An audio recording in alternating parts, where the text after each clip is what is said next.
ፍራስማ እኮ ቅጣት አለባት። የሚፈራ ግን በፍቅር ፍጹም አይደለም።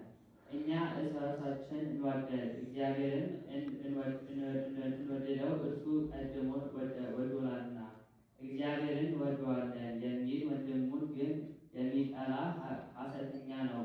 የሚያየውን ወንድሙን የሚወድ እግዚአብሔርን ይወዳል።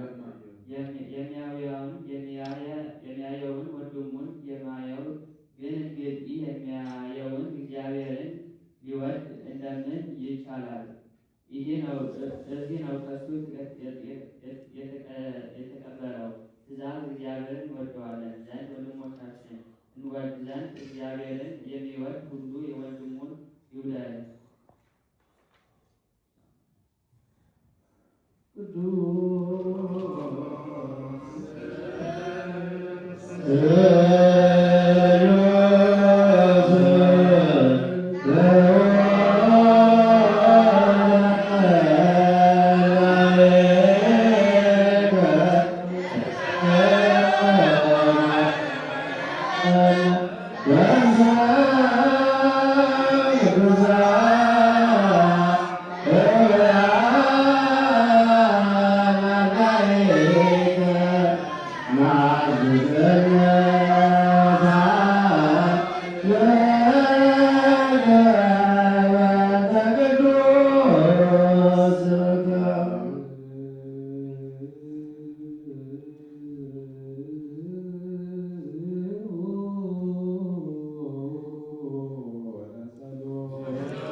ከአደባባይም ከፈሪሳውያን ወገን አንዱ ተነሳ። ስሙ ገማልያል የሚባል የኦሪት መምህር ነው። በሕዝቡም ዘንድ የከበረ ነው። ሐዋርያትንም ከጉባኤው ጥቂት ፈቀቅ እንዲያደርጓቸው አዘዘ። እርሱም እንዲህ አላቸው፣ እናንተ የእስራኤል ሰዎች ስለ እነዚህ ሰዎች የምታደርጉትን እወቁ። ቀድሞም ከዚህ ዘመን በፊት ግብፃዊው ቴዎዳስ ተነስቶ ራሱን ከፍ ከፍ አደረገ። 400 ሰዎችን ተከተሉት። ግን እሱም ጠፋ፣ ያመኑበትም ተበታተኑ፣ እንዳልተፈጠሩም ሆኑ።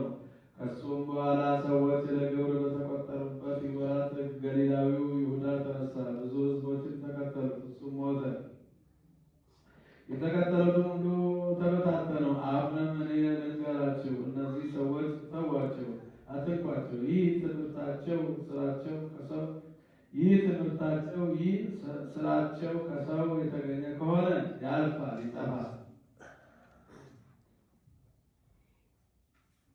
ከእግዚአብሔር የመጣ ከሆነ ግን ልታስተዋቸው አትችሉም። ግን ከእግዚአብሔር ጋር እንደሚጣላ አትሆኑ። እሺ ያሰኛቸው። ሐዋርያትንም ጠርተው ገርፈው እንግዲህ ወዲህ በኢየሱስ ስም እንዳያስተምሩ ገሥጸው ተዋቸው። ከአደባባይ ደስ እያላቸው ወጡ። ስለ ስሙም ያጎሳቁሏቸው ዘንድ መንፈስ ቅዱስ አድሏቸዋልና። ሁልጊዜም በቤተ መቅደስ ማስተማርን ያዘወትሩ ነበር። በቤትም ስለ ጌታችን ስለ ኢየሱስ ክርስቶስ መናገርን አልተውም ነበረ። የእግዚአብሔር ቃል